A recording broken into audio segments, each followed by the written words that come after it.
Welcome back, listeners. We are with Charles from SmartPot. We're talking about the fabric pots and the type of growers that they're good for, who can use them, why we use them, and a little bit about the history about SmartPots and what they do. So if this is one for all growers, stay tuned.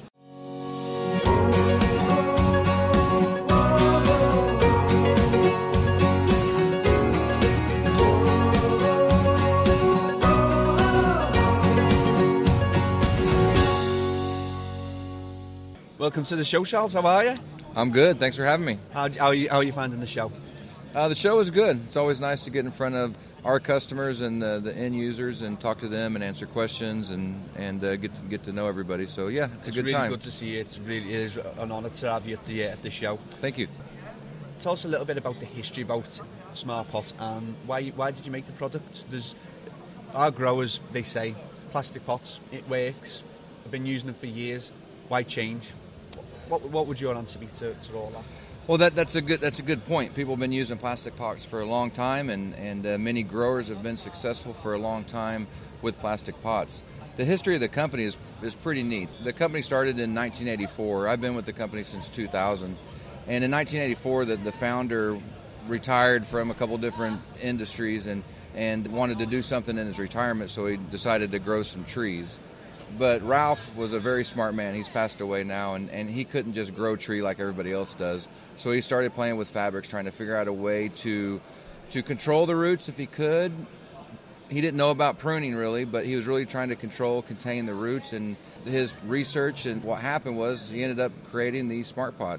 He ended up designing a bag that pruned the roots, made a better tree, made a better product for farmers to sell, better transplantability. And over the years, we've taken that technology and branched off into retail. We still do a lot of business in the tree industry, but now we're with retail. So why should people use? Well, why should people switch from plastic?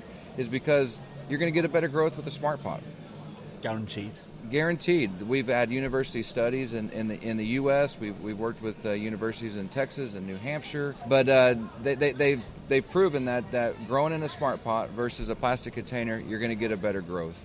And then all the people I meet at shows like this here in Coventry, they tell me, I did a side-by-side. You gave me one last year. I went home, I did a side-by-side, and my plant in the plastic was this big, and my plant in the SmartPot was this big, and the SmartPot's usually better. Yeah, we've had plenty of customers as well doing side by sides, whether it's with plastic pots and SmartPots or a host of any of the other pots that are out there on the market, and I mean any other pots. It all comes back. The fabric pots, the SmartPots, they lead the way. I recently had a customer come in and he was using a certain type of pot, an advancement of the plastic pot and SmartPots. And he said that the pot that he was using, which allows oxygen into the roots, did really well, and he was really happy with it. And I said to him, that kind of bucks the trend a little bit, because all the customers I've spoken to are just adamant that the SmartPot is the way to go. They won't change from that. And he's like, well, no, this other pot's doing really well. I was like, okay, that's fair enough. You see what you see. That's great for you.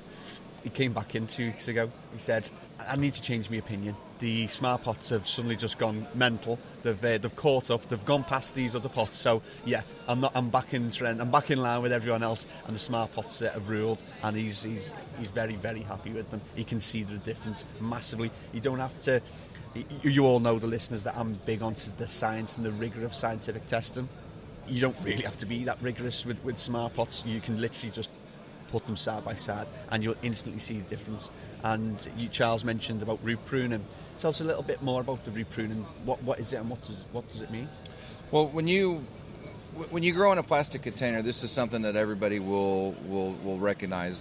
When you transplant or you harvested your plant and you're taking out everything out of your bucket, you have this root bound. You have the roots on the outside of the medium along the plastic wall, just circling around and around and around. That doesn't happen with the SmartPot. When the roots grow in a SmartPot, they grow out like normal, and they hit the side of a SmartPot. But unlike a plastic container and unlike nature, they come in contact with air as well. And the air and the light will actually dry that root tip out, stop the forward growth. and force that root to automatically branch out, creating more roots. It's similar to if you prune the top of a plant to promote lateral growth up there with pruners. When you air prune with your roots, you're doing the same thing. It promotes lateral growth. So a couple things happen. You have a much better developed root system, but more importantly, you have a lot more root tips. Plants only feed at the tip, and if you have a circling root mass, you have a few tips, you have a few roots circling a lot of times, and so the tips, they have to transfer that energy a lot longer than an air pruned root system from a smart pot, because you have so many tips, they're not circling, shorter distance to the plant. So it's going to feed better, it's going to feed more, and that's why you can get a bigger plant. Yeah. I've seen people who have taken a smart pot, say a 20 liter, and they usually grow in a 25 or 30 liter plastic, and they've gotten the same result. Most of the time it's bigger out of a 20 liter smart pot, because you have a better root system, you're using more inside the container for root growth, and that affects your harvest. You have a better harvest. I've seen the results as well of when the end of the harvest, not to recommend doing this was to show how well the roots were, but because you can reuse the smart pots, just get that in there, you can wash them, completely reusable, and they last a long time.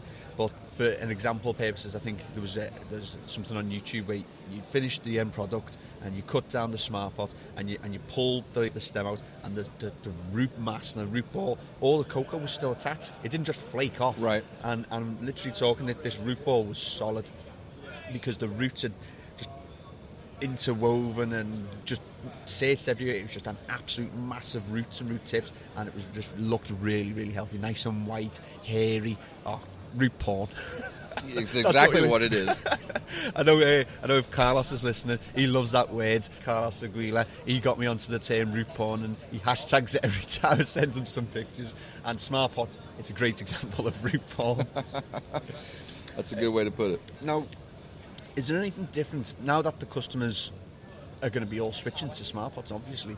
Is there any difference that what should they be doing different, if anything, going from plastic pots to these smart pots? So that's a good question, because there are some differences between smart pots and a plastic container, but at the same time there's really not a whole lot of difference.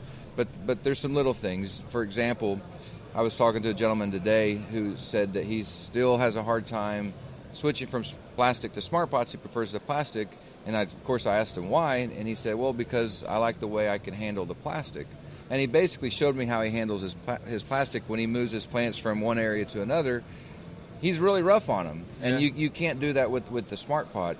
But that doesn't mean you have to take an hour to move your plants. You just have to take a couple extra seconds and move it kind of softly and not kick it around like you can a plastic bucket. A lot of people ask if, because smart pots have great drainage because it's air pruning and it's going to drain all the water, am I going to have to water it more?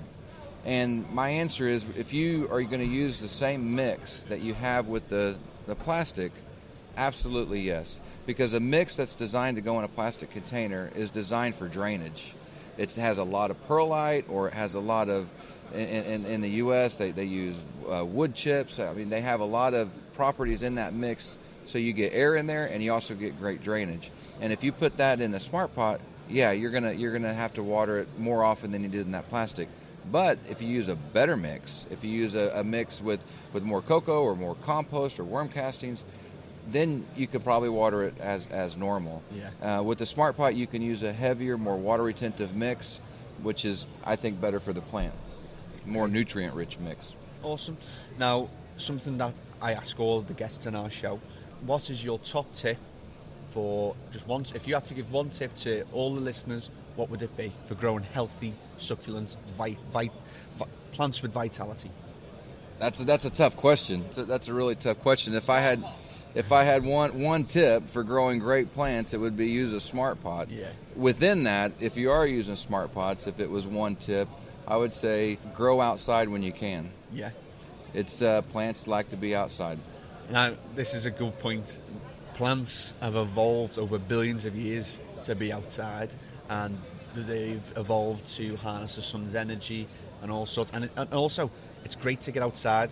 Now, in the US, you have in most places you have some great weather, especially up in Cali. Unfortunately, we get about 2 months of great weather. So all the growers listening now, make sure you get outdoors, because the season for us is now. Get outside, get on your allotments, get your nails dirty. Let's get dirty. Let's get back to the roots of everything, and take them smart pots outside as well, because obviously they're not just used for indoors. These are great pots for outdoors. Get them on your allotment and get these. You can get the massive ones. What's the biggest smart pot that you do? The biggest one we make is about a 4,000 liter, and we custom make in any size. And the guys that are using those big ones are in places like in the U.S., Northern California, those types of places. And they're basically just big raised beds. You can put one plant in there if you want, or you can put multiple plants in there. I have people that do both. Yeah, that's a great idea. That's a big bag. Yeah, that's it for anybody who grows oak trees. You can use the 4,000 litre smart pot. But available here in the UK, we go up to, I think it's about 281. It's a 65 gallon, 281 liters, give or take. Awesome, excellent. Listen, Charles, thank you very much for your time. Thank you very much for telling us, all the listeners, about Smart Pot, and just thank you very much for coming on to the show. Thanks for having me. See you all very soon. Bye-bye. Bye-bye.